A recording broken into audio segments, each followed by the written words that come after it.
Arteta! What a strike! What a screamer! Zola! What a fantastic goal! Arsenal back in it! And here's Limpar, lines it up, finds the net. Arsenal in front. It's awards season. That's right. It's time to hand out awards to the Arsenal players and coaches you love and those you love even less. Award season has come, and the first award for the most premature podcast is... This is the Arsenal Vision Post-Match Podcast. My name is Elliot Smith. You can block me on Twitter, Yankee Gunner. We're doing a season review pod before the season is over. We are premature. I can tell you I have no prior experience with what that is like, but here we are. We are premature. It is a season review podcast. Tim will be along down the road. We've saved the best for last. Unfortunately, Clive and Paul are here, so we're going to introduce them. We're going to get on with it. We're going to give out awards like best game, best goal, worst game, best player, most improved, worst player, most disappointing, and Emery's grade for the season. All that and more on this edition of the Post-Match Podcast. Okay, Paul's on Twitter. Pausing in my pants. Hello, Pause. Woohoo. Clive's on Twitter. Clive P. AFC. Hello, Clive. Hello. I'm juiced. I am pumped about this podcast. This is a fun podcast for me. I like it because I save all my energy up, and then when we get to worst player and most disappointing player, I really rip into them. God, that gives me the good stuff. We're gonna have fun though. And quick housekeeping: we released another best of episode. It is award season, so over on the Patreon feed, best of the Emirates era. 2 episodes, a 2-parter, over 2 hours of reliving the best and worst of the Emirates era. If you'd like to join the Patreon, we'll also have a mailbag this week. We're also going to do a Patreon episode of your choices of the best of the Emirates era, where we give you a link. You can click on it. You can record up to 2 minutes of your thoughts for a category, and we're going to compile those into an episode. So if all that sounds interesting to you, plus the Discord chat, join us. Sign up. We're going to do lots of fun stuff there all summer. If it doesn't sound interesting to you, or is not within your means, or you don't want to spend the money, by the way, totally cool. We're going to do lots of good free stuff all summer on transfers, on squad building. Clive's got a whole repository of concepts in his head that we're just going to crack his head open and let them spill out into a microphone, which is going to be gruesome, but I imagine it'll be fine, because everything he does in front of a microphone is both intelligent, informative, and sexy. So anyway, enough of the housekeeping. Let's get on with it, and we will start with Clive, because I built him up. Clive, What is your best game of the 2018-19 season? And don't say the Europa League final, because you're not that funny. The best game? Okay, well, that's easy. The best game was the 4-2 Spurs game. It better be, because you actually picked it as the best game of the Emirates era. I had a bit of deja vu. I'm drinking red wine. I'm wondering, did he ask me this one again? Yeah. So basically, the 4-2 for reasons previously explained. I mean, my goodness, what a unifying day that was, right? So the quality of goals, everything about it. The Eric Dyer explosion, the Eric Dyer goal followed by the Eric Dyer deflection and just being ran about to death in the second half and having to get his inhaler out because he couldn't keep up with Aubameyang and Ramsey and Lacazette. Those sort of things stay with you, right? And I loved that game a lot. And I think from somebody who goes to the Emirates sort of 8 to 10 times a season, that game looked like one that you would pay any amount of money to be at. It just looked like it was brilliant, and that's why it's my favorite. Yeah, I think it's a very good shout and a very hard one to argue with, but Paul, I'm going to force you to argue with it. What's your best game of the 2018-19 season? And don't say the Europa League final, because while you are funny, it's not funny, because we already did that bit. I had a 45-minute argument with somebody during the week about whether I was funny or not. So apparently, it's there's another school of thought out there. Tolerably funny at times. You know what? I find you funny when it's spontaneous. When you set up a bit and we come back from a break and you're like, I'm going to do the bit now. The bit is never funny, but that's okay. Spontaneity is good. So be spontaneous. The problem is, I find those unfunny bits with, as the man pointed out, the pregnant pauses, entirely hilarious. So that's your problem there. Speaking of pregnancy, the enclosed lingerie works for that, by the way. I should just point out. Anyway, go for it. Yeah. Sponsored your kid. So look, I actually think I'm going to top Clive on this one by some margin of measure, and I think people will agree with this on the best game or anybody else's selection. It's Valencia home and away, which I know is a combined tie, and if you had to Usually it's thrill me. Clive who has to be disciplined for not following the rules, so I like this. Yeah. But if you push me, right, it's the Valencia away game because it was all in the bounds. It was at their home.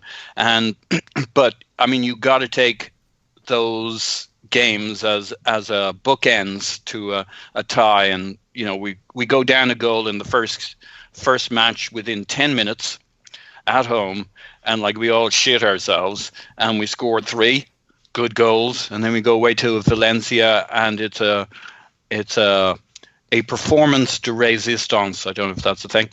And you know, we look back on it and we think it was a bit of a cakewalk. Similarly with Napoli, and yes, they were very good teams, not great teams, but we handily took care of them in our manager's most preferred competition, the one he personally feels most comfortable in at this point.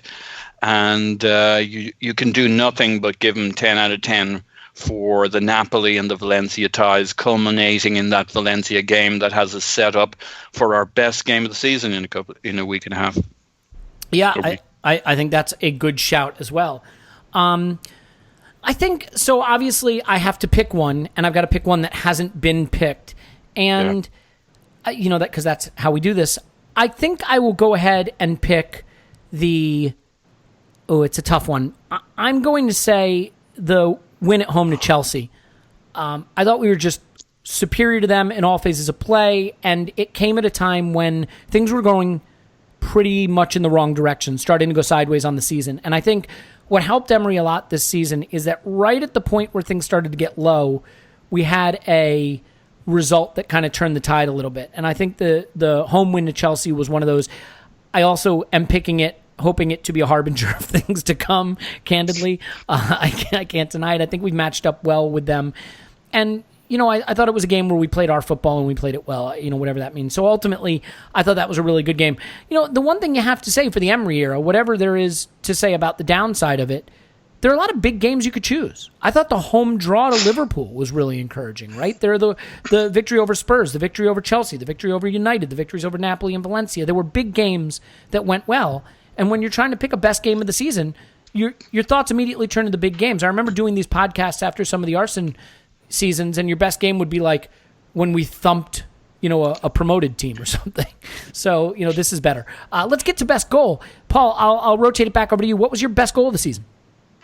Well, in the spirit of not being internally consistent, I actually picked the best. I think I picked the Ozil goal against Leicester for the best of the Emirates era, which is patently ridiculous, but yeah. Yeah. No, it was Aubameyang anyway, wasn't it? Or was it the Ozil one or the Aubameyang? Yeah, I picked the Ozil one the one where he skips over the ball and picks it up in the box and and passes it to Aubameyang. Yeah. Ozil's goal that Aubameyang scored. Yeah, that one. I love that goal too. Okay, so just pick your goal, Paul. Yeah. All right. Inconsistent in my inconsistency. I'm going with the Ramsey goal. Beautifully against Fulham. I mean, we look on it. Yep. Yeah, we look on it as a cakewalk again in hindsight, but it was 2-1 at that time, wasn't it? This was the third goal. They'd actually pegged us back and blah blah blah. So here we were. Suddenly we began to open a gap after that goal, and Ramsey's right at the heart of it. That little flick over his marker. There's Bellerin's back heel to Ramsey, who heads it. Mickey's ruthless ball into the box that Aubameyang runs onto, and a classic average Ramsey back heel flick into the side netting. So bloody great goal, and seemed to be a harbinger of Emery ball for the rest of the season. That was not exactly to be, but a superb goal. It wasn't. Yeah. But yeah, I agree. It was a fucking brilliant goal. How about you, Clive? Or as I call it, Aubameyang's goal. It was, the brilliant goal, Aubameyang goal that Ramsey scored. Yeah, Clive, do you have any favorite goal that someone else scored? I got loads. I did like the just one. I got loads. Torreira's goal against Spurs, Aubameyang's goal against Valencia. How about the word best is really specific and limiting in that it forces you to pick one that was the best. I got to say, the Aubameyang goal against Spurs to make it 2-2. I just thought that was an amazing goal. just the first time shot. I know I've said it before, but I don't care. Like that to me was a game that we were losing, was going away from us. One bit of play, bang, goal, heartbreaker. They were dead. They were dead after that. A goal, if ever a goal meant 2 goals, that was it. I think it just killed them. It just made them feel like we can score whenever we like. And I think that's a great feeling, and that's why it's my favorite. It was a really well taken goal at a really important time. So I think you've got all the qualifiers there. I think in the same vein, I have to take Lacazette's home to Liverpool, a game where we absolutely deserved something, and I think it would have been crushing for us to not get anything from that game. And it's such a good finish. He's way out on the left wing. He's got lots of players to curl it past. It's a good bit of play to build up and get him into that point, but it looks like the moment has passed him by, and just to have the confidence and peace of mind. And what I love about it, do you remember this, guys? He hits it, and I think he wheels away and starts celebrating before it's in the net. Just a great moment. And while a draw is probably, less than we deserved, we were on pace to get nothing in that game. So I thought that was a brilliant goal. And we'll hear Tim's selection coming up again. Tim will be on a little bit later on. Okay, let's get to the parts of the podcast where I really think I come into the fore and thrive. How about worst game? Clive, we'll start with you. What was the lowest moment, your worst game of the season? I got for me, Crystal Palace. Damn it. Yeah. Yeah, it's Crystal Palace. It's all, and I know I can explain Crystal Palace, but I can't. Actually, I don't think they came to win. They just came to play and see how they got on, and they walked away with 3 points, and that can't happen. I don't care. Like, that can't happen. This is Arsenal Football Club. You can't, walking into Southampton away, new manager. I get it. Wolves, Leicester, up and coming teams in the middle of a European run. I get it. Everton, I thought they were lucky. But Crystal Palace at home, come on, man, do your job. And we didn't, and it's cost us significantly. Everything, right? The selection was weird. We thought we were better than we thought we could get away with it against a team that had really good away from. We didn't get away with it, and it started a run that destroyed us. Because you know what's funny about that game, Clive? Because he gambled on that game with that lineup and got it wrong, I think then he tried to get too aggressive with the away games and got it wrong again. You know what I mean? So he wound up picking a team against Wolves that played into their strength, because then he was like, well, shit, now I need 3 points in this game. And I just think he bounced from one result. The Palace result seemed like a domino that started the other dominoes falling. You disagree with that take, as I can tell from your hemming and hawing in the background? I understand it. I just think it's all about trying to coexist with Europe. And I think he was saving legs for European games. And you could say it's worked. But at what cost, right? And we haven't got the result yet in Europe. It's not in the bank. If it gets in the bank, we have a great day on the 29th and a day we never forget. We're going to say, that Emery's a smart guy, isn't he? The way he targeted this trophy. We needed this, blah, blah, blah. So, but I just feel you can't be losing at home to Crystal Palace. And let's be honest, right? Special circumstances. We had a certain player called Shkodran Mustafi that decided to just have a meltdown in the game. And even with that team, there was no need for that to happen. So it was a individual nightmare, and it just cost us so much. And at a time when we were right there back in the game and looking poised to take it. Yeah, I think it's a great shout. It was a miserable day all around. Not the only one, though. So, Paul, why don't you pick another miserable day? Yeah. Spoil for choice. Actually, I think Crystal Palace, I wouldn't have done as good a job on it as Clive does, because he's really poured himself into that Crystal Palace game, but it would have been my pick.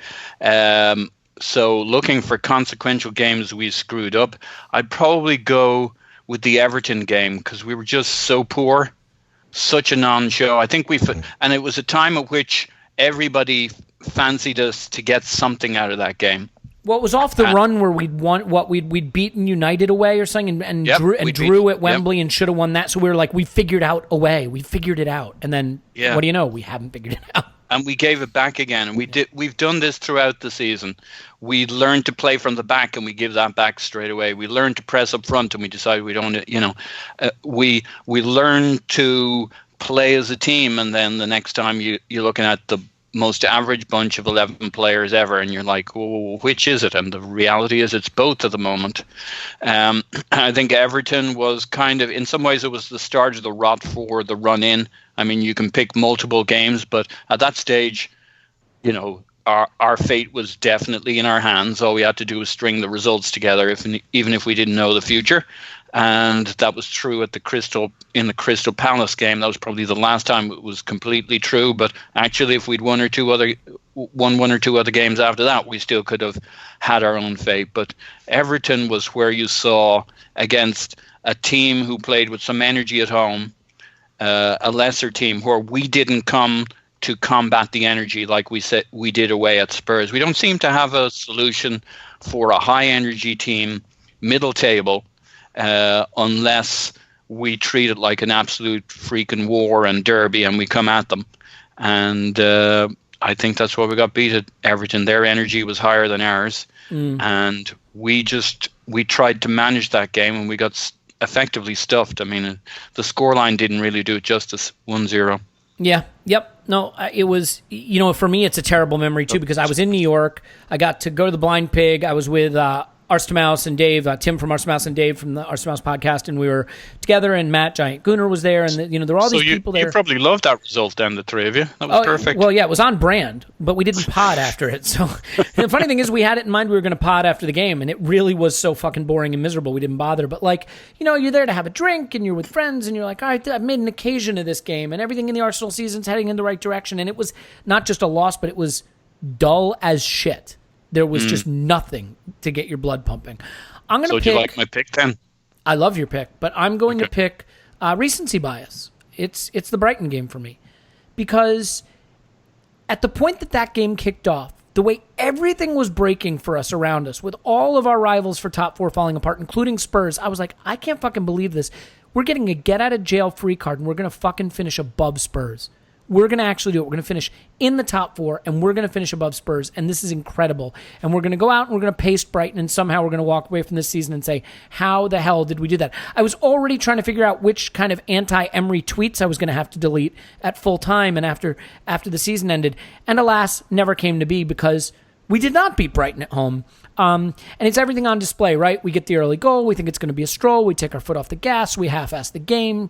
There's a silly, stupid, sloppy pass from Mkhitaryan, a brain-dead piece of defending from Xhaka, and next thing you know, we're trying to chase the game late and can't get it done, and we're lucky not to lose it altogether. So for me, that was the lowest moment, so I will say it was the worst game, losing to a team with nothing to play for at home with everything on the line.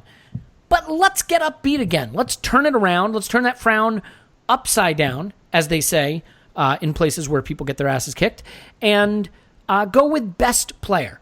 So I'm going to start, since I haven't had the chance to start and I want to get mine off the board before anyone picks it. I'm going with Pierre-Emerick Aubameyang.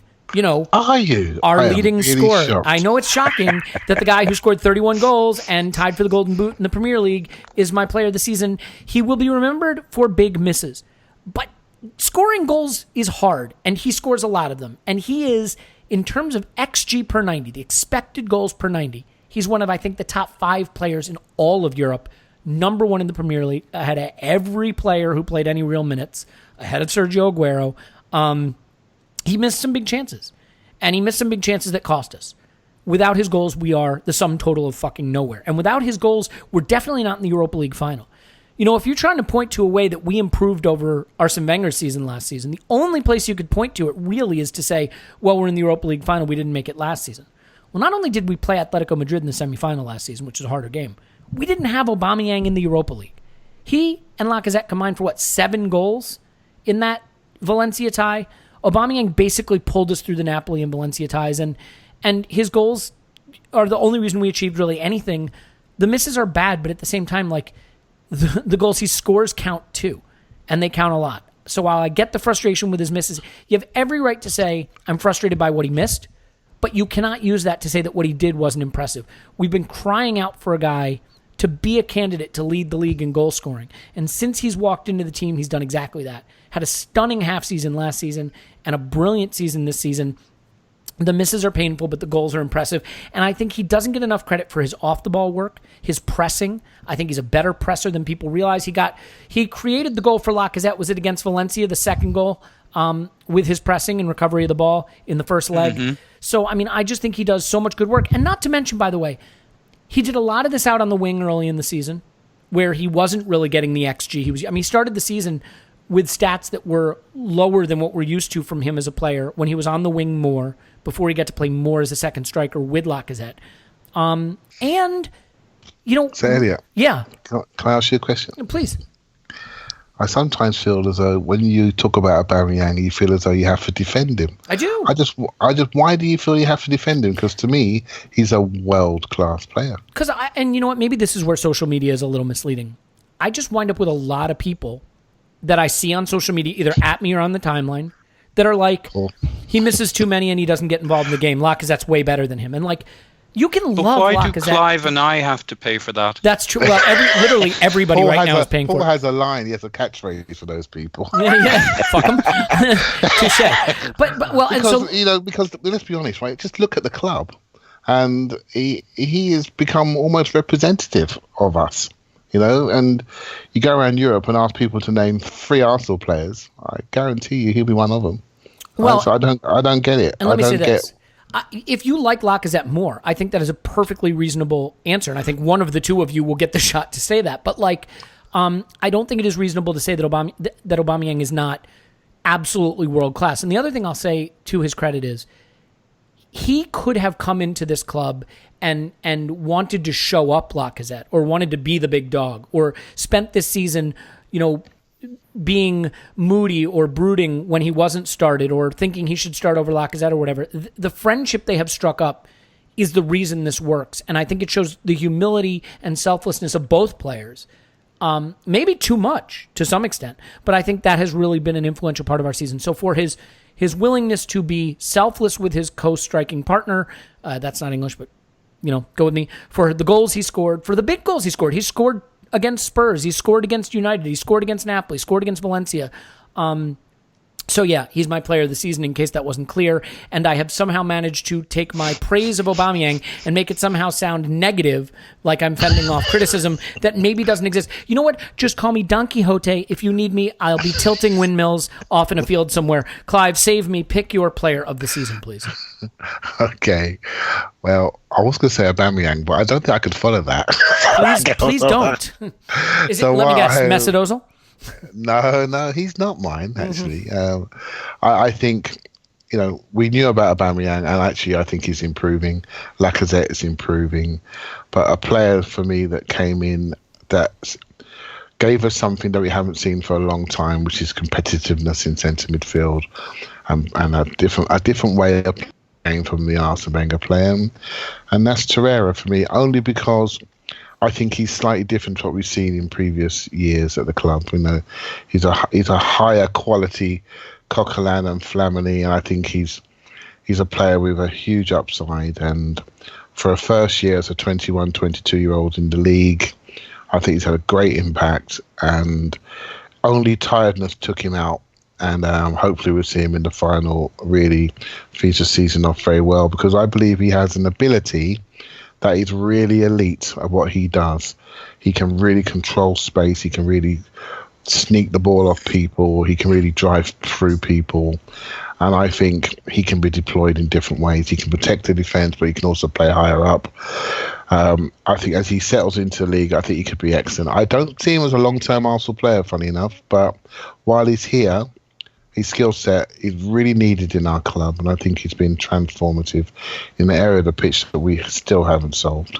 Yeah, and I will say that given the midfield pairings we've tried, in the absence of Ramsey, it has to be Torreira. And so I think whether it's Xhaka, whether it's Guendouzi, whoever's starting in the midfield, even if it's El Neni, like Torreira needs to be there for his mobility, and he makes those other midfielders capable of performing in a two-man midfield. So, Paul, that leaves you. Have we left you someone to choose? Would you like to pick your boy? Who's my boy? I just assumed Lacazette would be the pick. I'm torn. So I'm going to go with Lacazette. If we have another category later on for best player who's leaving the club this summer, I have my other player to put in that. Yeah. But I'm going to go with Lacazette because A, he's staying, and B, I mean, he's been a massive upgrade on himself this season. I think he's been great at times, and when he hasn't been great, he's always grafted and done his best to make things happen. And I think testament to both him and Obama's that they have developed this relationship that gives a feel-good factor to the club, to being a supporter, and makes us fun, exciting many a time. And they I think in particular in the last bunch of games, ironic as our performances and our results might have been, there have been times where they've shown a new level that we hadn't seen between the two of them early on in the season. So they do seem to be getting better. We just need a few more people who can get on the wavelength. It should be Ozil, and it hasn't been so far. I think Lacazette's been sensational for many games, dropping in deep, making things happen, hassling, pressing. I agree with you about Aubameyang and pressing, but we sometimes underestimate, because he has that kind of gentle style, just how physical and aggressive Lacazette has got this year, how he'll harry and hustle, get into the box and get the odd penno from being so physical, and just generally shake things up a bit. So I hope we'll see more pressing next year, using Aubameyang and Lacazette as two of the three weapons potentially up front, harrying and pressing, because there's something special there. And he's still young enough to have a long contribution to us for a long time. What's he going on? He's 27 at this point, so maybe 26. So he's got a few years left in him. No, let me ask you. Oh, sorry. Yeah, go ahead. And I love the fella. Well, I was just going to ask you. He's just a nice guy. Bit moody compared to Aubameyang, who laughs when he misses shots. So I guess that's how do you see him linking up next season with Messi at Barcelona? Yeah, well, he then drifts into my other category and pips Ramsey for it, I guess. It won't happen. Yeah, no, I agree with you. All right, let's go to another good category, another positive. Let's go with most improved or surprising player. So this can be answered in one of two ways: either the player that improved the most in his performance, or who surprised you with the performance he put forward. And I say that just to sort of include players who we didn't have, right? So if you wanted to pick someone who wasn't here the previous season, you could still incorporate him. But most improved or most surprisingly positive performance from a player this season. Paul, I'll spin it back to you. I'm going to let you go here. I will tell you, though, if you could save Lichtsteiner for me, I would appreciate that. Yeah. I've got a couple I could save for you. Thanks. It's an interesting blend of categories. And I'm going to go with Guendouzi. Smart. Because I think, A, he's improved significantly, and B, to your other point, we don't actually know how good he was beforehand. So it's some mix of the two. He should not have been able to handle the Premier League this year. He should have got a few minutes. He should have been promising. He should have shown some fits and starts and gone backwards and blah, blah, blah. Now, maybe some people feel he did that, but for a 19-year-old, that is astounding what he did this year. I think he looks the part. I think he's physical. He can beat players. He can dribble. He uses his body really well. People kind of jab him for his first touch, but it might be a little on and off, but it's mostly on. And the guy has like the balls to drop deep time and time again, no matter how he's been harried, no matter how many times he's been caught, and it's usually not too many, and drop deep, get the ball under pressure and make something happen. And, even in our final contest of the season, there was no glory in, he still put in a shift. He still made things happen in my book. I don't know. All year he showed up, and I don't expect that from a 19-year-old. And I think he's been great. Yeah, he's been brilliant. He really, really has been brilliant. And I think that when you consider the leap up he's made in the club he's gone to, okay, even if you want to say that there were things in his game that weren't great, he's the only 19-year-old in the Premier League that played 2,100 minutes, played over 2,000 minutes, and he looked like he fit. Just being able to say that a 19-year-old looks like he fits playing 2,000 minutes for a Premier League club is something few 19-year-olds can say. In fact, this season, no 19-year-olds could say. So I think he deserves massive, massive credit for that. Clyde, before you take your pick, I mean, do you agree that Guendouzi is worthy of that category, or do you think that we've overhyped the youngster? No, I don't think we have. I'm not even going to select anybody else because I wouldn't be being true to us. Yes, you have to select someone else because I know who you have. If you leave him to me, I'm going to pick him.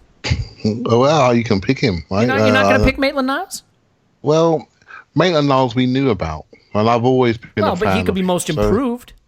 Yeah, I think I know what you mean, Clive, because on Maitland-Niles, I kind of feel he was better before than he was at the start of the season, and it took him for a while to regain his level. That was my feeling on him. I think as fans we struggle with young players, and I sometimes can go over the top. I admit that I can go over the top on certain young players, but because I always try to project. And you talked about a 19-year-old playing in 2,000 minutes. Just name me another 19-year-old that's running a team from centre midfield anywhere. Right, particularly in a league like the Premier League, it just doesn't happen very often. So when you look at that context, you look at the guy that come from Monaco he's been there just 2-3 months. Tielemans, he's had a couple of good games. I think he's decent, but this kid's been doing it in a team all season, right? And he had a couple of dips, and soon he had a dip, we're after him. We're saying he's overhyped, he isn't that good, he's not in position, he can't run back, he can't do this. Hold on a minute. Just look around the league and see anybody else who's 19 that's running the game. And then you think to yourself, oh my God, what's he going to be like when he's 21? Well, that's why he's getting his money doubled. You double it now. If you wait too long, he's gone. Right, that's smart. That is smart work by the club, because what he's going to be like when he's 21, he's going to be significantly different. He'll be better again. He'll be stronger. He'll adapt to his body. He'll positioning will be better. He'll develop an outside of the box shot. He might develop a free kick. There's so much more to come, and that's the exciting things about him. Maitland-Niles, I've been a fan of him for many, many years, and I still don't think we've seen the best of him, and he doesn't surprise me what he's done. In fact, I get surprised when he has these dead games, like the Everton game, where he's completely 3 out of 10 because he isn't quite physically there yet to play every single 3 or 4 days.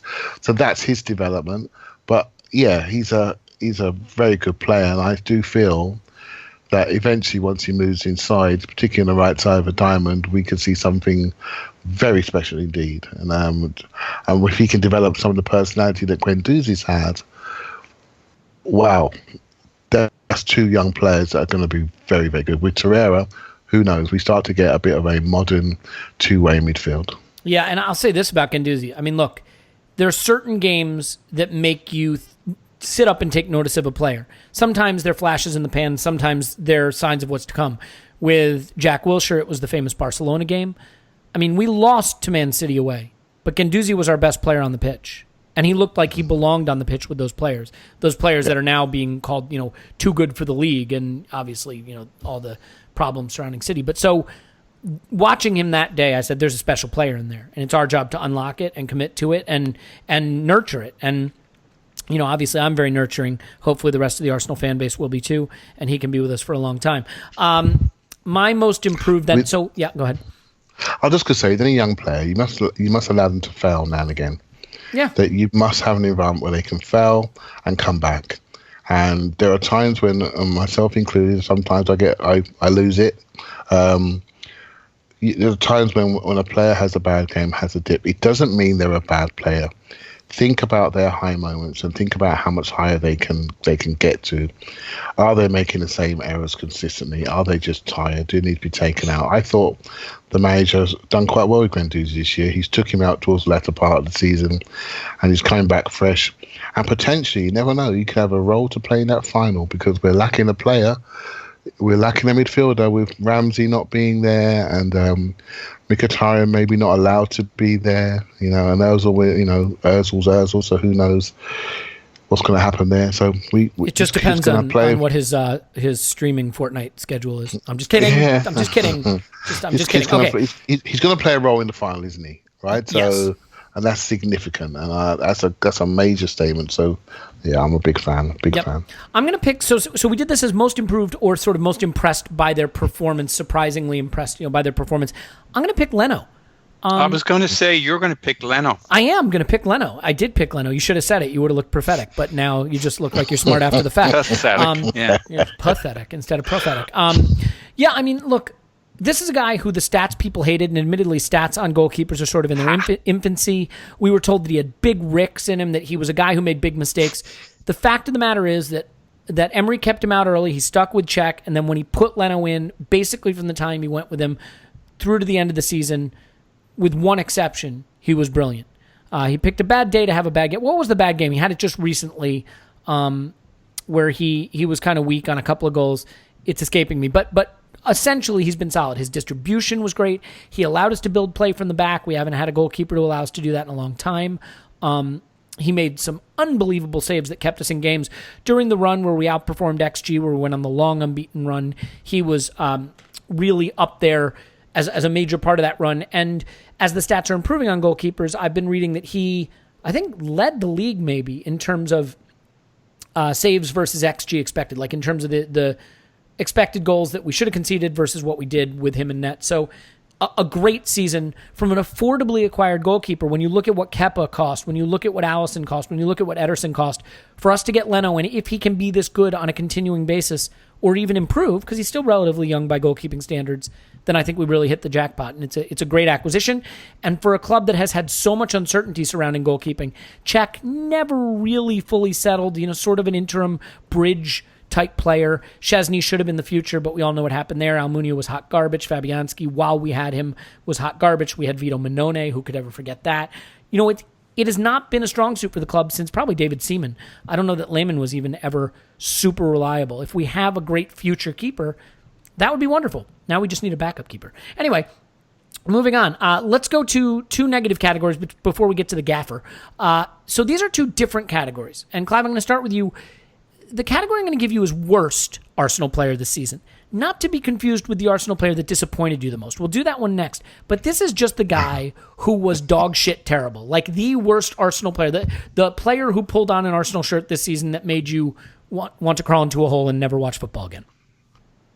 Yeah, that's a tough one for me, right? Because I tried to see the positives in players. Yeah, you and Paul both. Makes me Clive. sick. Yeah. Sorry. There are players that disappoint me, but I don't dislike them. If that makes sense. Yeah. So I don't want to say, when you say worst, Elliot, you mean worst. I want to shoot you dead worst. To be clear, I don't advocate murdering our players. Like I know I can be hyperbolic at times, but I would not actually fire a weapon into one of the Arsenal players or any player or any human. It improved our results. Yeah, exactly. The what is it? The beatings will continue until morale improves. So yeah, all right. Go. Just pick a worst player, Clive. Dive in head first. Root around in it. Okay. So a player that I feel has disappointed me the most. No, that's the next category. The next category is disappointing. This is the just dog shit worst player. He is bad. He's bad at football. Tell me who's bad at football. This should be very easy. Okay. Well, the one that stands out as bad is probably purely football. Is Carl Jenkinson, right? Yeah, he's a bad footballer. I can go with that. Bastard. Yeah, I don't think he belongs. Cold-hearted prick. He's a game lad. Put it this way: he got sent back to us from Birmingham, right? So why are we accepting it, right? So he started against Crystal Palace. Yeah, and because another player. I'm not sure if he played actually because of plays Lichtsteiner. He should have been your pick, by the way. You should have picked him. Yeah. He was fucking horrible. Well, but I can. That's explainable, right? He didn't have the intensity for this league. The guy's won 7 leagues playing for Juventus. I'm not going to disrespect him like that, right? He just went to a league that was too intense for him, and he couldn't manage it. So, but he's not a bad player. The guy knows how to play. He hasn't got the legs for the game. Carl Jenkinson is a bad player. His positional sense is terrible. Technically, how he receives the ball is terrible. He tackles with his wrong foot, ends up, that's why he done his knee. He is a poor player. What he can do is run in straight lines, and he can cross the ball on the run. That's what he can do, and that's why Emery tried to gamble and play him as a wing back, and he still messed up in that game and didn't last the game because he's not of the level. And you have to understand that it's not about play. There are players that do bad things and have bad days, but they belong at this level. There are players that do bad things and don't belong at this level. And so the things that he does don't belong at Arsenal Football Club. And it's a harsh thing to say, but that's the truth. Totally fair. Can I say something here? Yeah. That Clive would have a go at the one player who's probably a Patreon member of our podcast because he's a fan. Look, we tried to unleash something in Clive thinking, he'd nudge his way towards someone that everybody hates. And he picks the one lad everybody fucking loves, our favorite player. I was going to name him as best player this season. I was going to name him as most improved and best player.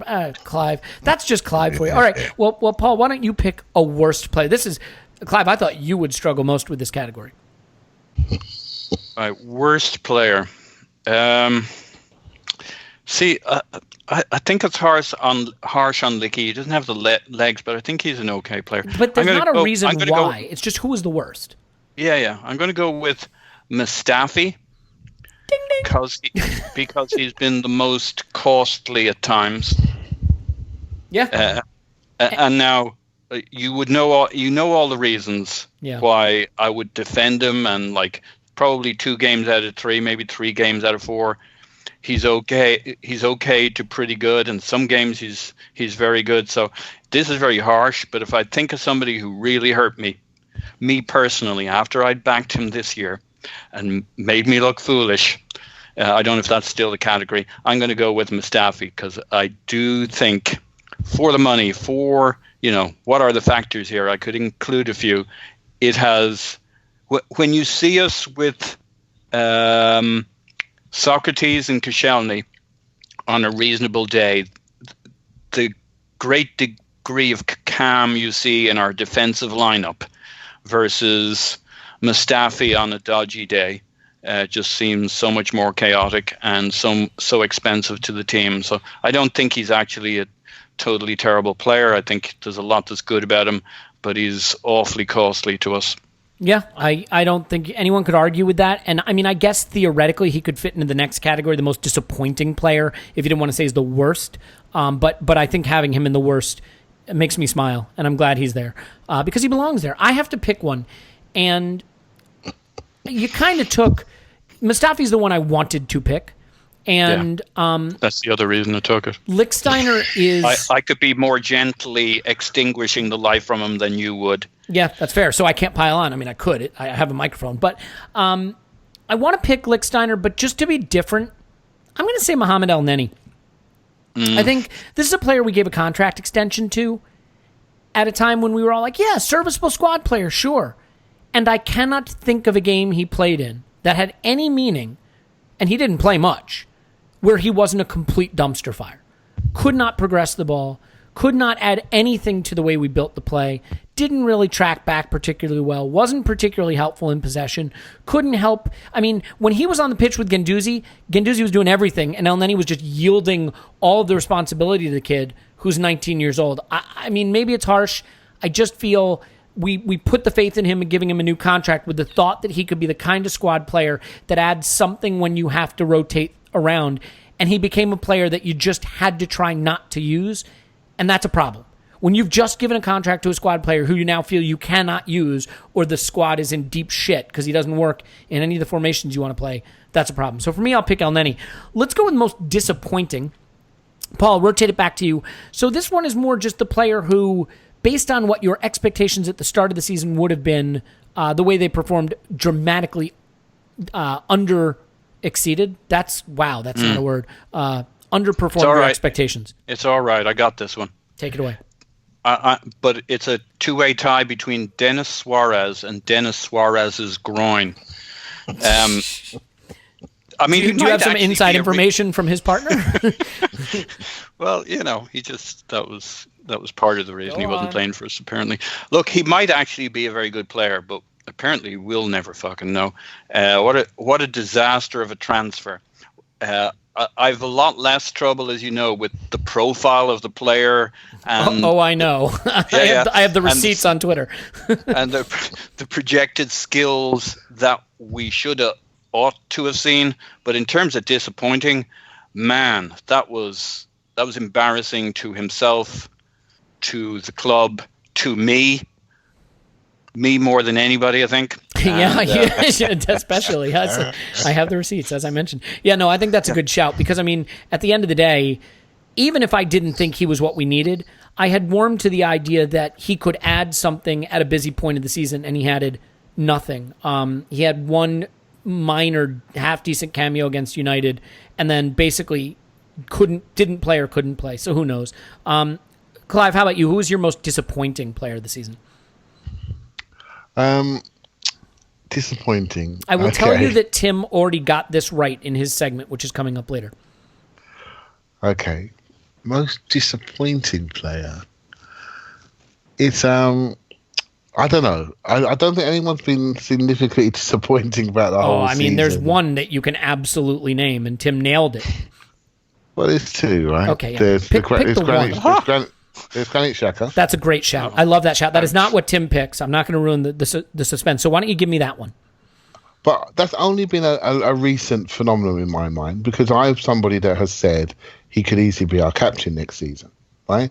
But then I've looked at it and thought to myself, no, change your thought process, Clive. And that, mate, it's not. We have to, at some point, we have to decide if we're going to develop as a team. We have to look at those players that have been relatively successful, but actually we may have seen the most from. And so that we spoke about that before, Elliot, didn't we? Holding on to our successes too long. Mm-hmm. And I don't think he's been an abject failure, though his mistakes are very easy to spot. But I do think I want Arsenal to be different. And I look and I read and I learn from people like yourself that show me things like shots against and things like that. And your thoughts go immediately to our defenders. And I think differently. I think about our centre midfield. I think about our mobility. I think about our recovery speed. I think about our technical security, because that's where it starts from. And he's a big part in that. So I can't have those thoughts and then look at a key pillar of our centre midfield and say, you'll do for me, right? And so on that basis, I find him disappointing. But actually, as a player, he's somebody that's been quite pivotal for us in recent years. But recently, I think since the international break, he's either been injured or he's just not quite been at it. And every season, he has these periods where he's not there. He's here at the start of the season where he costs us, and he rolled into that Brighton game and did what he did. And I thought, no, mate, you're not a kid. You're somebody that is an experienced international captain that's been to tournaments, and you go and do that in a critical game where the club is trying to get to the Champions League, where it can up its revenues by about 60, 70 million pounds, and you go and do that. I find that disappointing. You know, and so that's what's bothering me about it. And so you got to say to yourself at some point, the culture in the club, acceptable? Do you just say, sorry lads, dressing room, and then get your wash bag and trot out and your first pick next game? Or do we say, no, it's not acceptable. You sit down for a while. That crap's got to stop. You got to go to Italy where you can cope with the pace of the game. Or you go to Bayern Munich where no one runs past you because everyone is so scared of Bayern Munich they sit in their box. And I think Arsenal need to think about that. So I've changed my view. So now the more I think about it, the more I talk. He disappoints me, but it's a problem. He's a problem that we don't have to fix now, but we could. If I feel, I would like to see us fix it, because it would be really an identity move and a culture move if we took players like him. And I will say as well, I don't want to take anyone else's pick, players like him and players like Ozil. And I know Ramsey's going for other reasons and maybe he didn't deserve to go. But I'm one for moving forward, and they are part of the culture we need to move away from. Yep. Yeah, I can't argue with that. I am going to pick a pick that saddens me and I think has some asterisks next to it, which is Alex Iwobi. Asterisks. Asterisks. There's a lot of sibilance in that word. The reason it's a weird one is 3 months into the season or so, I was thumping my chest about how I predicted him to be the breakout player of the season, and he looked like he was going to be. But this is the story with Iwobi, and it has been. He gets a good start to the season. He looks confident. He looks like he's improving, and something happens, and his head drops, and he loses it, and he can't get it back. And I think, he has struggled to show that he can be a consistent forward in the Premier League, and something has to change for him. Maybe it is being a more attacking midfielder in a 3, whatever it is. Maybe he's being used wrong, but I think it's Iwobi, and it's a shame because I don't want to be sitting here saying he disappoints me. He's an academy player. He's had bright moments. I think ultimately, though, he has had his chances. It's not like he's new in this team. It's not like he hasn't had the chance to play before. Maybe under Arsene Wenger, he wasn't getting exactly what he needed, so here's a new coach to give him sort of a new approach.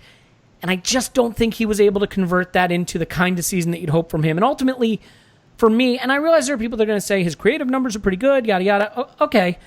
6 assists, 3 goals, I think is what it winds up being in the league. I think from a guy who starts a lot of minutes at wide forward, it's not good enough. And, you look at Mkhitaryan, who I think could also be in this category as disappointing player, maybe more deservedly because he's on a very big wage. He's a very experienced player, and I thought he was really poor this season too. He still managed more output, than Iwobi did in his limited time. So ultimately, I think we could have achieved more this season if either one of those two players had really stepped up, and I would have loved for it to have been Iwobi. Sadly, it didn't happen. Maybe his future is in another part of the pitch for us or somewhere else. But go ahead, Clive. Yep. I was going to say, Elliot, you would know this, but Iwobi, Mkhitaryan, and Ramsey. I think I heard, and you would know, so correct me if I'm wrong. I think Mkhitaryan scored 6 goals. I think Ramsey scored 6 goals. And I think Iwobi scored 6 goals. If I said that to people, I think they'd be quite surprised that Mkhitaryan scored the same amount of goals as Ramsey. I think, and I agree with you, I think he deserves a disappointing tag, probably a bit more, because where he is in his career, what his dollar value is for us, etc., what he's paid and how he arrived, etc. But I do think sometimes we have a perception of people before they start, and we judge them accordingly. Now, I think, as you would know, Iwobi's assist numbers are great, but then when I think sometimes, what are we judging him as? I still don't feel we've got him in the right position. I know you agree with me. I still feel he needs more players like him in the squad so he stands out. I do think he lacks a mental weakness. I do think he's immature in games at times. I think he knocks off concentration in time. He shows all the attributes of a young player still trying to find his way. Whereas Mkhitaryan, I can't explain his inconsistencies due to his experience level internationally across many countries. I can't explain it. And I think players like him are now holding us back. Iwobi's 70 grand homegrown player. He's not holding us back. Mkhitaryan, Mesut Ozil, those players producing. I agree, but can I? Sorry, go ahead. It's a bit of a club. It's a bit of a club statement. I know you're looking for pointed answers, and I broadened it a little bit. No. That's not. I just have a rejoinder to that, which is you talk about holding us back, right? Like, it depends what you think holding us back is. So in the league, Iwobi had 3 goals. Okay, 3 goals and 6 assists. He was also the worst passer in the team outside of the strikers and the goalkeepers. Yeah. So what I would say is he played 2,000 minutes, had 22 starts, 13 sub-appearances at forward. And I just think if you look around the top teams in the league, whether it's Chelsea, United, City, Liverpool, even Spurs, their wide players are giving them more output than that. And so you talk about holding back, like, what would a 12-goal wide forward have meant to us? Someone with that kind of output who passed the ball a little better, who was a little more pacey and direct. So he's not holding us back from a resource standpoint, but I think when you're giving 22 starts and 2,000 league minutes to a forward who has no goal-scoring end product, that does hold you back, I think. It does. And you know what, mate? He disappoints me probably from a coaching perspective as much as anybody, because I don't think he's anywhere near where he could be. But I also don't think he's being played where he should be. I agree. That's where I agree. Yep. He's an attacking midfielder that's a transitional player. He's not, for me, a wide forward, even though he has the ability of one-on-one. We used to play Abu Dhabi wide left in a 4-2-3-1 because he knew he could hold the ball and dribble the ball. But that was never his position. You know, once he got inside, he then started to flourish, right? So I by the way, I get your frustrations. I'm not saying you're wrong. I'm just trying to outline how players are perceived differently based on our own structures and what we think they are. I don't think this player has been discovered yet.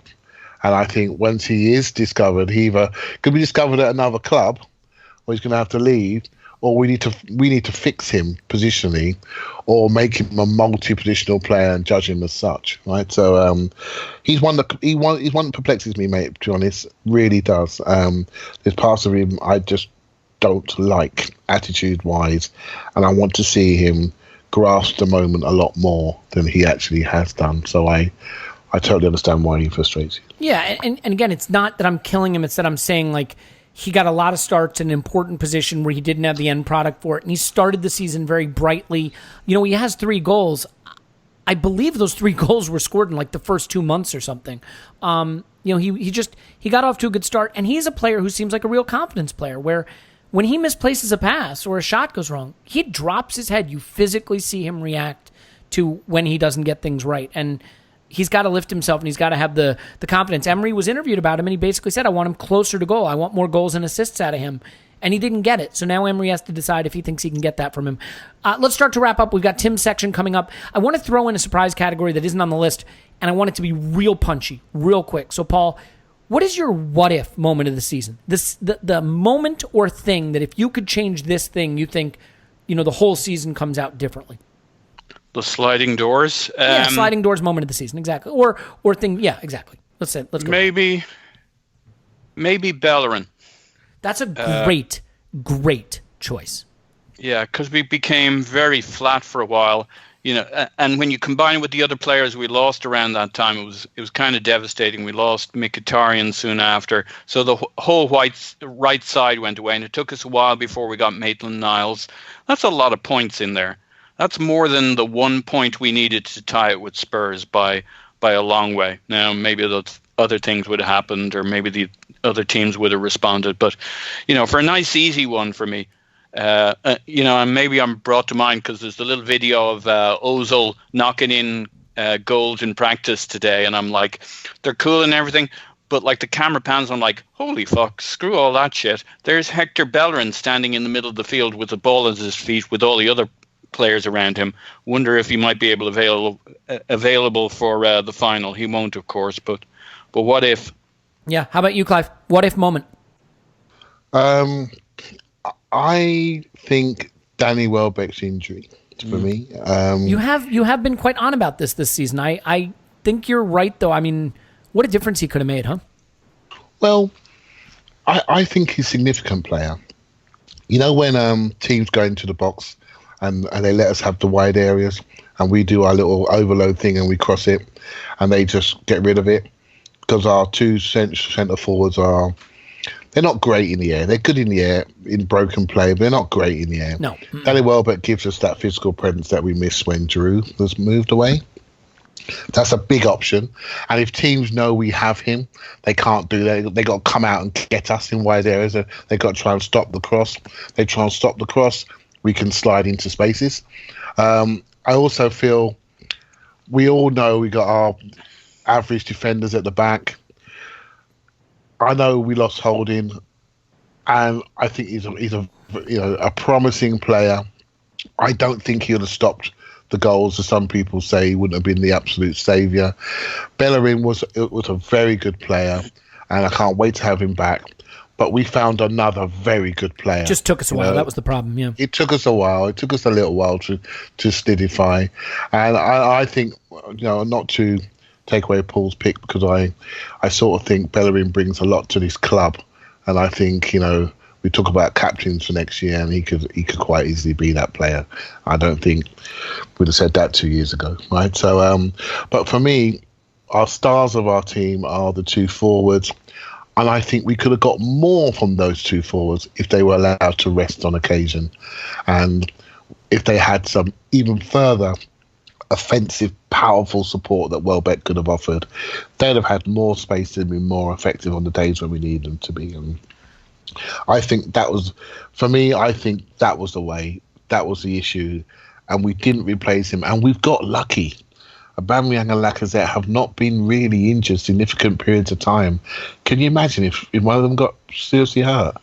We were talking one striker in the club, and that's a good point. We don't feel the loss of Welbeck as much as we could, in part because Lacazette and Aubameyang stayed fit. Yep. Yeah, agreed. absolutely. No, and you know what, Clive? I mean, we banged on about how this team just lacks athleticism, and Welbeck is one of the best athletes in the team in terms of just his explosiveness, his aerial ability, his burst of pace. It would have given us something else. I agree. And, late in the season when we were sort of struggling to be dynamic, bringing him on in some of those games, I think could have made a difference, especially the Brighton game at the end.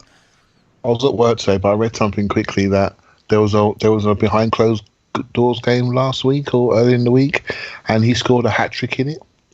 And now they're potentially talking about him being on the bench. So, I don't know who's in the squad even, but that's interesting, isn't it? And that shows you what sort of guy he is. Look, the obvious answer to this question is the one that Paul typed into the chat. It's the one that I was going to say anyway, which is Aubameyang's penalty against Spurs. And it's the ultimate what-if moment, because if he scores that penalty, we win that game. If we win that game, we finish top four. I believe we go on to finish top four. But I mean, you can always say, well, other things could have changed. First of all, I think our form maybe doesn't dip as low, but I think we go on to finish top four. The interesting thing is, let's say the worst case scenario happens and we just get battered in the final in the Europa League or something. There is a not totally unrealistic scenario where Unai Emery does not keep his job. I think he probably will, but let's say Allegri flirts with us and we lose the final in embarrassing fashion and Emery goes. That Aubameyang penalty miss could literally cost him his job, because you beat Spurs away at Wembley, what it means to the fans, what it means to top four. We're in the Champions League no matter what happens in the final, and suddenly it's mission accomplished. He did what he was asked to do. So it's the ultimate moment. I guess you could make a shout for Ramsey's hamstring injury late in the season, because if Ramsey's fit down the stretch, I also think we finish top four and we have a better chance in the final. So either one. Oh, the life of an Arsenal fan. 3 of the 4 possible picks are injuries. So. Yeah, forever cursed with injury. All right, let's get to the very, very end here, and it's the letter grade for Emery's season, and maybe just sort of a quick summary on why you give him that grade. I will start with you, Clive. What is your, American-style school letter grade? What is your letter grade for Emery's season so far overall? Okay, I give him a B. I think he's done a decent job.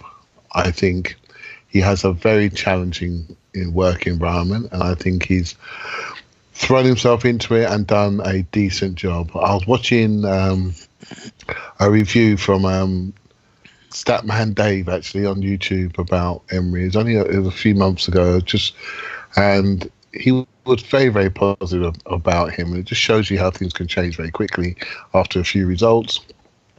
I have been consistent about wanting a manager that is tactically flexible, prepares for games, and maximises his squad and his players. I don't think we'll ever all agree that he's done the latter, but I think we can all agree that he's done his best to approach games in the right way and not just turned up without any preparation. And I found the lack of preparation in recent years, I found it disappointing. And I also feel he's been much more competitive in top 6 games. So, I give him a B. And if he gets to the Champions League, that will flip to a B+ very, very quickly. What about you, Paul? What do you give the gaffer? First season, his first year at this school. What's his grade? Well, you see, I come from an education system where we don't throw our grades around like confetti, Elliot. Like an A is something to be cherished and is a rarity. Are you suggesting that I was born of grade inflation and accomplished everything I did in my life as a result of that? Yeah, that's very well put. I mean, who could argue? I got news for you. They don't just hand out Princeton diplomas. Who am I kidding? Of course they hand out Princeton diplomas. Once you get in there, nobody gets below a C anyway. Yeah. Did you really get in there, or did your parents pay some kind of fucking... No. I mean, I really got in there, and it was an honor to be able to go to the Smith family library every day and then eat at the Smith family canteen, but it had nothing to do with why I got into Princeton. No, just kidding. No, as far as I'm aware, I earned my way in and then skated my way through. Good man. But this isn't all about you, Elliot. Should be.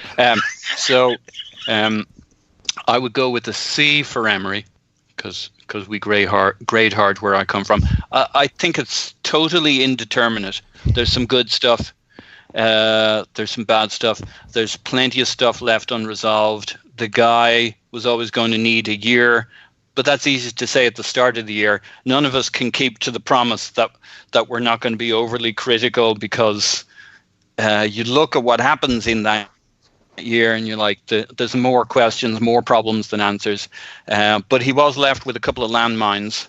The Ramsey one, which should have been solvable much earlier, and the Ozil one, which I think is far more intractable than he is given credit for. When you look at Zidane trying to scrape Bale off his shoe like a dog turd, because his objective is he must get Bale out of the club to free up those wages and to free up that spot.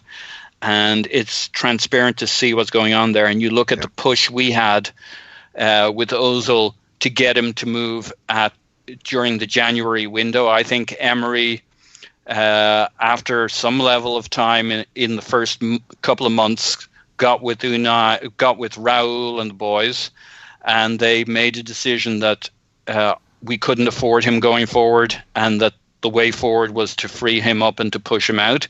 I think that was a challenge given to Emery.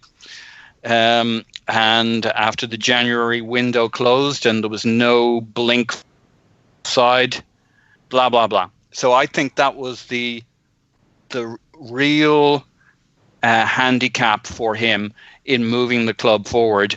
And it's a problem that will remain this summer. I mean, if they decide to keep him, everybody builds the bridges and we move forward, so be it. But I assume they're going to have another run at encouraging him to leave the club. And until that issue is resolved, I don't really know how you judge Emery too harshly, because that's a massive issue within the squad morale, how we play, how we approach where we get the funds, and just to cloud over the direction of the club. That it's not a problem of Emery's making. You may quibble how he handled it, but I don't know how you'd actually critique it based on how little we know about the goings-on. There are other opinions on that topic, but that's mine. Yeah. So, C, indeterminate, don't know, and I don't think he'll really have a good run at it till we decide on Ozil one way or another and get it resolved. Okay. Well, I'm going to go with a C minus. I'm torn. So here's what I would say, right? Like, part of how you grade something is according to what the requirements were, right? So like sometimes grading can just be like meets, exceeds, or underperformed, right? So like, what were some of the requirements? Make us better in big games, more competitive in big games. Clearly did that. I think you can clearly say he did that. Get the defense to work better.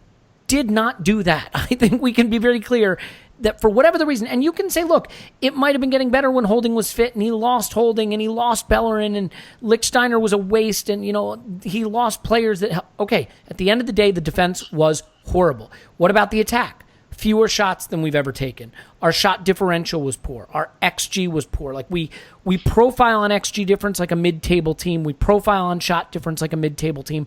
Those are worrying, and you might say, well, those are stats. Those aren't reality. The reality in the sense that they suggest that behind this fifth-place finish where we collapsed at the end was a team that was performing over the course of the season kind of more like a mid-table team than a top-4 team. And yet it was right there for us, and we collapsed at the end.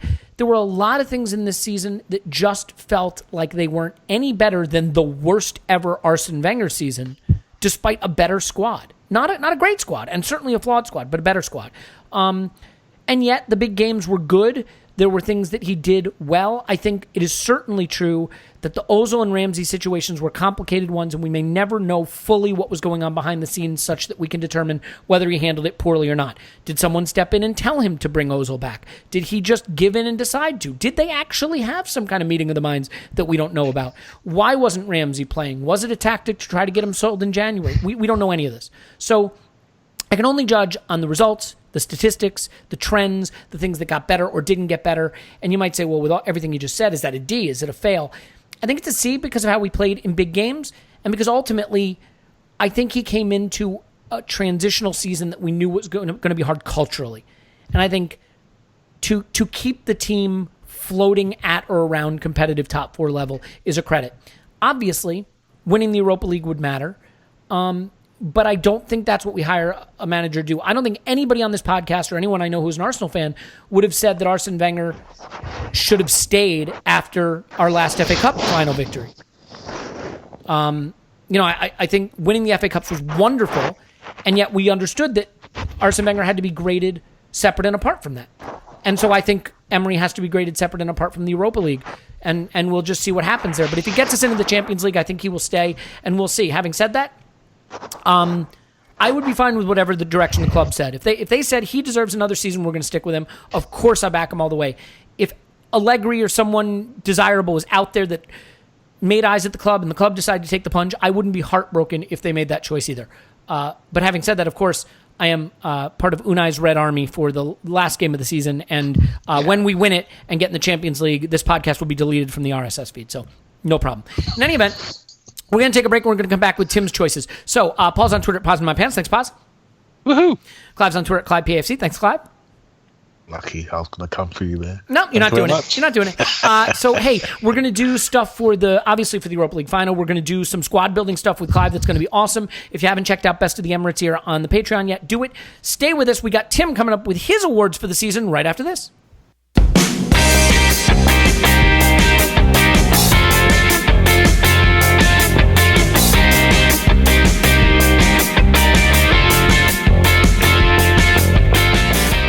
All right, we're back. Welcome to part 2, and now the star of the show is here. I like this. I like the idea of getting all of the stuff out of the way early that we just have to slog through so that we can get to the meat of the episode. And of course, the meat, as he is quite frequently referred to, is Tim. You can find him on Twitter at Stilberto. Hello, Tim. Hello there. Do you mind being called the meat? Is that okay with you? No, not at all. Not at all. It's good for the self-esteem. There you go. All right. Well, meat, let's see what you got. Let's throw some heat. We're going to review this season. We're going to do it pretty quickly because we've already covered a lot of ground, as you can imagine, with Clive and Paul doing the thing they do, and me. Let's throw me under the bus too. So, all right, let's start with this. What for you is the high moment of the season? The game that you're going to look back on this season and most enjoy remembering? Hopefully the Europa League final, but at time of recording that hasn't happened yet. The obvious answer is Tottenham at home, isn't it? But without having heard the other two, I'm going to guess that they've covered that in quite some depth. And I don't think it really needs going over why that was the high point of the season, both for Emery as a manager and for us, for how we give me a respond hipster to choice emotionally. So I'm going to say the 2 legs against Napoli. To pick one game and play ball, I'll say the Napoli away game in the Europa League, because I wasn't hugely confident about that. I thought that was a real 50-50 tie.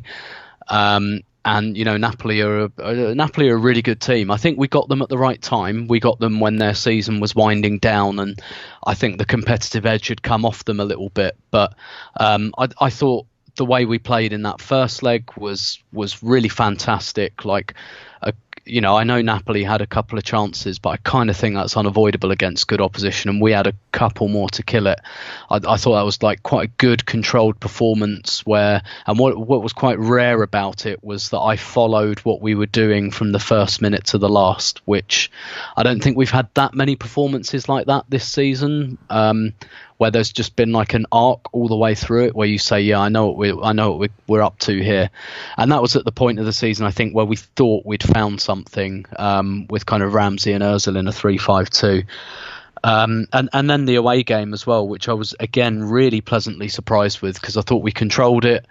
Even before we got the goal, I thought I always felt like we were in control. Given, Napoli were comfortable second place in Serie A this season, I think that's really good opposition. And given where we finished in the league, and again, recording this before the Europa League final, could be an absolutely critical juncture in the season. Yeah, I agree. And I mean, you know what it is also, Tim, about that tie is that, like, obviously our season collapsed domestically. And so for the players to be able to find the resolve to lift themselves for the Europa League was great. But also I thought it was the part of the Europa League in the season where Lacazette and Aubameyang really stepped up and said, we're going to put the team on our shoulders and carry you there. Because so many players were disappointing or were injured or couldn't seem to lift their game. And Aubameyang and Lacazette did, and we needed them to, and they did again against Valencia, and hopefully will against Chelsea. So I think that's a great choice. Well, if I'm going to make you do that, how about a hipster's choice of least favorite game of the season? I'm going to go for the defeat at West Ham in January, the 1-0 defeat, because that kind of came off the back of a period where I thought we were doing all right. And then over Christmas, it starts to get a little bit stodgy, and we draw with Brighton and get smashed by Liverpool. And you think, oh, okay, because that Spurs result at the end of November was really like, right, we're here, we've arrived. And then it was a bit like, oh, have we really? And then that West Ham game, it felt like the last season of Wenger to me. That's what it felt like. It felt like any number of the away defeats we had in Arsene Wenger's final season, where the opposition just create one chance, score, and we don't lay a glove on them at any point. And actually, I thought we kind of started that game okay, and then that was a real game for the intangibles, where I think you could see the team had lost belief in what they were trying to do, or else they didn't really know what they were trying to do, and they kind of just muddled through the whole game and never really looked like getting that equaliser. They just looked like they were vaguely trying stuff, and that felt like a real step backwards, because I felt like perhaps we had that 22 game unbeaten run. It came to an end, and then we had a little bit of a sticky period over Christmas. But you go, all right, well, it's Christmas, there's lots of games. And that West Ham game, it really felt like a step backwards. But I mean, if we're talking lowest moment, obviously Aubameyang's penalty miss against Spurs is the moment. But I feel like this West Ham game was when I started to think, because everyone can listen back to the podcast of our immediate reaction to Emery's appointment, and I think most of us were slightly concerned. And obviously Clive was never concerned. He always believed. True. And you can't help but watch the season through that prism of your first impression, and so that's like your center point, and everything else is like, right, convince me, because nobody's free of bias, right? Nobody starts in the middle, nobody starts neutral. So if you have a slight doubt about the appointment, you go, right, prove yourself to me, bring me back to the middle. And I felt like I'd kind of got there, and I thought, okay, all right, this is okay. And then I feel like that all the doubts started creeping back in after that. Yeah, no, that's a great point. Although I think you've really offended team neutral gooners, but that's okay. It's funny. Like you're probably right that the lowest moment is that penalty miss. But for me, the lowest moment was full time of the Brighton game, because I know, and it's the very end, and you say, oh, recency bias. I swear I've never felt lower this season, because after all the lifelines had been thrown to us, literally we were like drowning in an ocean of lifelines. We couldn't grab one. And it felt like when everything broke our way going into that game, I was like, holy shit, we're going to pull it off. We take the lead, and I'm like, here we go. We've got this. We get a dodgy penalty to get the lead against Brighton at home, smooth sailing, and then gut punch, and the way it happens, the dumb Shaka penalty when they were never going to trouble us, and it just, that was low moment for me. Anyway, let's not wallow. Let's favorite goal. There were a couple under the radar kind of cool goals here. Is there one that stands out for you that you loved? I mean, I think Aubameyang's against Leicester. In terms of a goal that. In terms of the execution and the quality of the goal was absolutely fantastic. Amazing football, and Arsenal tend to score 2 or 3 goals like that a season where everything comes together. But I think for me, I'd go with the Aubameyang equaliser at home to Spurs. because that's it's a the great one-touch goal. finish from the edge of the box. Yeah. It's a great goal, and it came out of nowhere. And it was just what we needed, where we were kind of muddling through the game after a bad start, and we were 2-1 down, and we were grasping, and you think, here we go again. And it was a little bit, I guess, a microcosm of the season where you can't really, I mean, actually that Spurs game was a bit of a tactical triumph. Emery made good changes, but really that was the moment that sparked us, and it was one of the strikers, and I really think that's the story of the season, really, that we're kind of vaguely bumbling around, and then one of the strikers produces something, and that's what happened there, and that obviously powered and informed everything that happened afterwards. So yeah, I think the Aubameyang equalising goal against Spurs. Yeah, the thing people forget is we had a couple, not a lot this season, but a couple end-to-end flowing moves that were stunning this season. There was the one that ended with a Ramsey goal, I believe, that was extraordinary and played all the way down the pitch. Ramsey was involved in midfield and then got on the end of it. And we didn't see a lot of that. But yeah, there were some great goals from the strikers, obviously. I mean, I think Lacazette's against Liverpool, the equalizer at home, certainly one to remember, and cost them the title. So, maybe you want to pick that. Anyway, okay, so let's get into players real quick. How about your player of the season? I think I've got two answers to this. I've got the sentimental answer, which is Lauren Koscielny. You can't pick him for all the superlatives for all the podcasts we do. Those of you who are not patrons, he picked him as his player of the Emirates era. Yeah, and so I don't need to cover why that is. Everyone knows why that is. I mean, he played brilliantly, but obviously the context around it. But when I voted in the Arsenal.com poll, I voted for Aubameyang. And look, let's face it, it's between Aubameyang and Lacazette, and there's not really a lot. There's players who've been okay, like Socrates. Yeah, he deserves a mention. Bernd Leno, he's really come on. He deserves a mention. But it's one of those two strikers, and really you can't make an argument against either of them. I went with Aubameyang just because I think he kind of matches Lacazette for work rate in a way that people don't appreciate, because it's mainly off the ball. I think people don't appreciate him as a player anyway, because most of what he does is off the ball. But I feel like Aubameyang and Lacazette have had pretty much the same level of performance, but Aubameyang just plain scored a few more goals.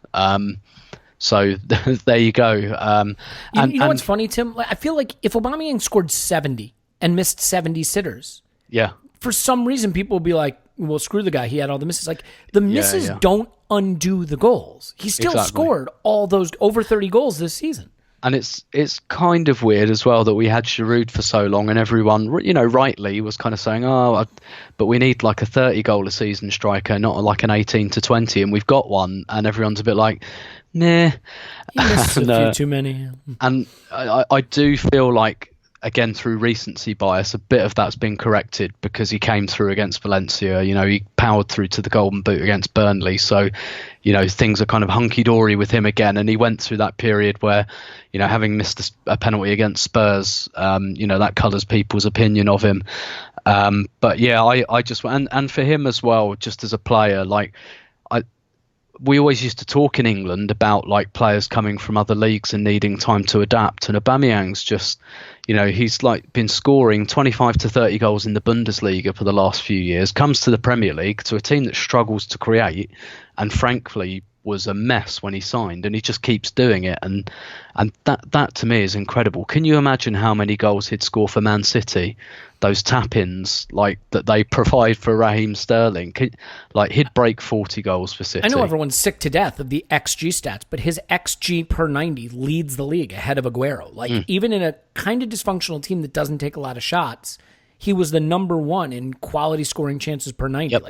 He's just very unique in that respect. He's been leading leagues at that basically since the dawn of time. And the funny thing is Lewandowski underperformed his XG this season by 10 by goals. 10, yeah.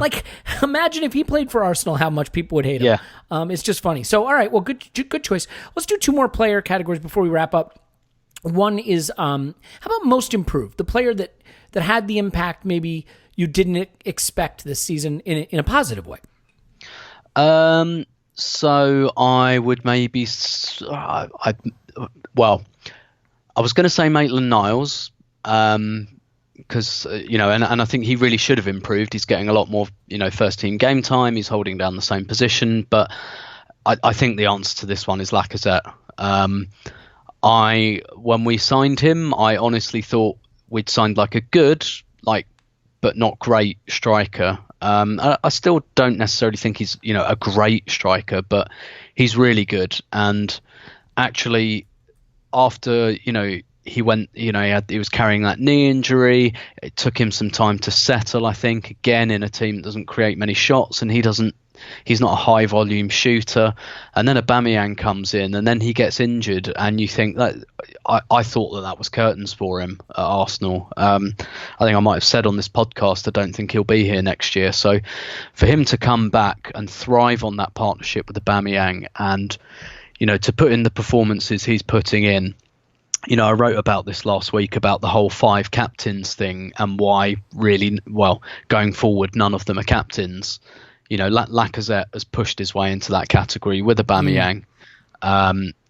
And the way he's reacted, I think, has been absolutely superb. And he's had a great season after, and he finished last season well. Actually, that Aubameyang signing could have killed him, but it made him a lot stronger, I think. And a lot of that is just down to him. And a really nice memory of the season actually against Burnley was he didn't come on, but he was just warming up, and everyone was just singing his name over and over again, and he just had this massive smile on his face. And I thought, I wasn't convinced that you felt like you belonged at Arsenal at first, but you do now, and that's credit to him because he's been at Lyon his whole career, his hometown, and he's come somewhere else, he's tried something else, and at the first sign of trouble, he worked harder and made it work. So, Lacazette. And not that I always want to find a way back to praise Aubameyang, but to be fair, I think he deserves praise for Lacazette's ability to shine too, because the fact is this guy comes in, right after Lacazette's made his big move, his big career move. And here comes this guy who's arguably just a notch bigger than him in the game.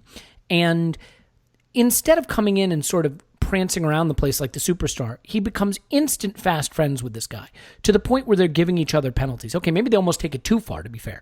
But then, the other thing about it that's so impressive is, Lacazette gets center forward roles, Aubameyang shunted out wide at times, and you could see it periods early in the season when maybe it frustrated him, when maybe he wasn't at his absolute best out there, but, they just wanted each other to thrive, and not in a way that was like pantomime, but in a way that seemed legitimate. Yep. And that friendship has meant that they can both do it and be successful, whereas so many clubs that would have this situation, it'd be a mess. It would just be a mess. So, I think that's right. Look, we have to go negative for #brand. So who's your... I don't want to say worst player of the season. Well, you know what? It can be however you interpret it. The worst player or the player you're most disappointed in the performance they put forward. Ozil. I kind of get it. So I don't think, I suspect it's not entirely his fault. I think Emery and Ozil is just is a bad cocktail, maybe of personalities, certainly of tactics. So I don't think this is entirely on Ozil, but a lot of it is. 2 assists this season, and I think. I don't even think we're at that stage anymore, when Ozil first arrived and you think, what did he do today? And you go back and look at the numbers and the highlights and you think, oh, yeah, now it's a bit like, yeah, he was fine today, but, and it's very 6 out of 10. And, I spoke about the captains in the group, as it were. When the shells were flying in kind of April, Ozil was nowhere to be seen. Mkhitaryan was nowhere to be seen as well. It's not just him. I'm disappointed in Granit Xhaka as well, because he's a player I've always felt that there's a lot of potential in, but I think I've given up on the idea that a tactical setup will stop his brain farts. But for me, Ozil is just, and again, I'm not suggesting that he's staging some kind of protest or anything. It's just everyone has their time. At a club or an organisation or whatever, everyone just comes to a stage where they need to do something different, and Ozil and Arsenal need to move away from each other. Unfortunately, it doesn't look like Ozil wants to move away from Arsenal, and you can get that because he's not going to get that salary anywhere else. 20, 25 games in the league a season, make a huge wage, and that's about it. Yeah. And that's the thing. You just can't talk about it. Like, I'm not saying that Ozil's been calamitous. He hasn't in any game. In no game has he been calamitous. Why would you measure him by that standard, though? Why would you expect a guy who makes $350,000 a week, who's arguably one of the most skillful players in world football? Look, just to relate it to another player, Messi. If Messi scored 25 goals in a season and had 10 assists, you'd be like, Messi's done. You know what I mean? Like, you're rating him against what he could be, not, the average player. Yeah, exactly. And look, he's so technically gifted that he can kind of coast through a game and do a 6 out of 10, because he's not going to give the ball away. He's not going to kick it out of play. He's not going to do anything that's notably stupid. Accidentally make a chance. Yeah. Yeah. He's not. He's too good for that. But yeah, and obviously, there's the whole context of his salary, which moors us really in terms of what we can do in the transfer market, and things like that. So. Yeah, that to me is the disappointment, and particularly when Ramsey got injured, because Ramsey really picked up a baton, and when he got injured, you're really looking at Ozil and saying, right, this is on you now. I don't care whether you're that type of player or whether you're an introvert or whatever. That does not stop being a bit of an introvert does not stop you from performing, and it hasn't before. We've seen it. Where is it? And I just feel like he was one of those players who, when the bullets started flying, hid under the table. And I hope that we can end it with your absolute best players who make the absolute highest wage. When things go bad, there should be a game in that run where you say, "Wow, he caught the eye, he stood up, he grabbed us by the scruff of the neck, and he really helped us through that rough period." Aubameyang and Lacazette did it. They did it in the Europa League. And to be fair, nobody did it in the Premier League, so it's not just Ozil. But you can't point to a point this season where you're like, Ozil stepped in, righted the ship, got the team going in the right direction. And then maybe that's too much to ask from any one player, but that's sort of what we've compensated him as. So I think that's totally fair. Okay, let's wrap up with this just real quick, 90 seconds or so. Your letter grade for the domestic season overall, and an assessment of Emery's first go-round as head coach domestically. Obviously, we don't know how it's going to finish. We hope with a trophy and a very different outlook. But for the domestic season, a letter grade and a sort of summary. I'd have to give it like a C-, maybe into the D territory, just because we had the chance.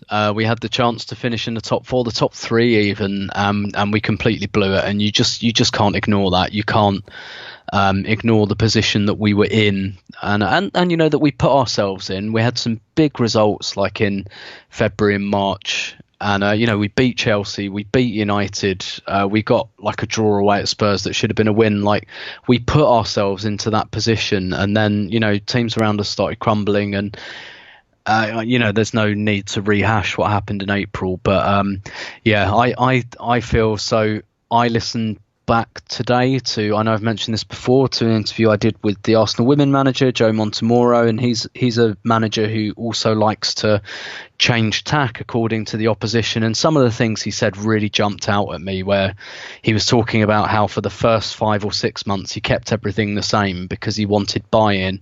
He said he wanted a core, he wanted the team to believe in their style, and then once he felt he had that, he started tweaking the formation, because he said, I know that I've got 60 to 70% of the game of the game worked out because they believe in the style, and after that we can throw different things in. And I was thinking about that and just thinking, I don't think Emery's done that. It's worked quite well in the big games. I've enjoyed the tactical flexibility and things like that, but the tactical flexibility should be the cherry on the cake. It shouldn't be the entire cake. And I'm not sure that there's something here that these players really believe in. And I think most of our good feats have been kind of superpowered by the 2 strikers. And the defence, for what it is, has largely been kind of held together. Have you seen Bernd Leno's stats for this season on XG, on goals conceded? We could have conceded even more goals than we did, and kind of sellotaping Lauren Koscielny's Achilles back together so that we could have just a bad defence rather than a terrible defence. I don't think I've seen enough, and I know he's got a really hard job, and he's been given a really imbalanced ageing squad, but I just don't feel like there's been an awful lot of progress, and I feel like last season Wenger's last season is almost a false equivalency, because I think that was a big underperformance, largely driven by the fact that we gave up on the league season towards the end, and also kind of special circumstances. I think the team performed well below their capabilities, and actually I use Wenger's penultimate season maybe as more of a barometer for where we are, where we kind of narrowly fought for fourth until the final day, which is what we did this time, but in different circumstances. So I don't think he's done a terrible job, but I just haven't seen enough progress. But I would argue this is probably going to be his first transfer window proper. So that will ultimately move me to a more concrete judgment, I think. Yeah, well said. And look, I will hold my tongue here because I've said more early on in the pod, and I don't need to rehash it, but I think we wind up in a situation where I think everybody's kind of biting their tongue a little bit, because if we win the Europa League, it'll be a wonderful achievement. It gets us in the Champions League, and no one wants to look like a twat for saying Emery had a horrible season, he should go, I don't support him, and then he wins the Europa League and you're in the Champions League and you feel kind of silly because everybody's celebrating like crazy. But like, you can divorce the two things and have an opinion on the performance he's put in domestically, and it can be a reasoned, rational opinion that is totally separate from whether we win this competition. So I don't know. I mean, I don't have a problem with pointing to the statistics and pointing to what we did and how we finished down the stretch run of the season and having some concerns. But let's just keep our fingers crossed that it ends well, and those of us who were critical can feel like twats, because I'm fine with that. That should do it. Let's wrap it up there. That sound good to you, Tim? Yep. All right, Tim's on Twitter at Stillberto. Thanks, Tim. My pleasure as always. Yeah, my name's Elliot Smith. You can block me on Twitter, Yankee Gunner. Give us a 5-star review. Write nasty things about us in the comments if you haven't already. The Best of the Emirates Era is on Patreon. Go check it out. Mailbag episode on Patreon coming up shortly. So if you want to be able to get your questions in for that and listen to that, that's going to be coming up. If not, hey, no problem. We got more good stuff coming up for free pretty soon. Plus, we got a game coming up. Imagine that. There's some actual football still to play. So we'll look forward to that. And we will talk to you after Arsenal 10, Chelsea 0.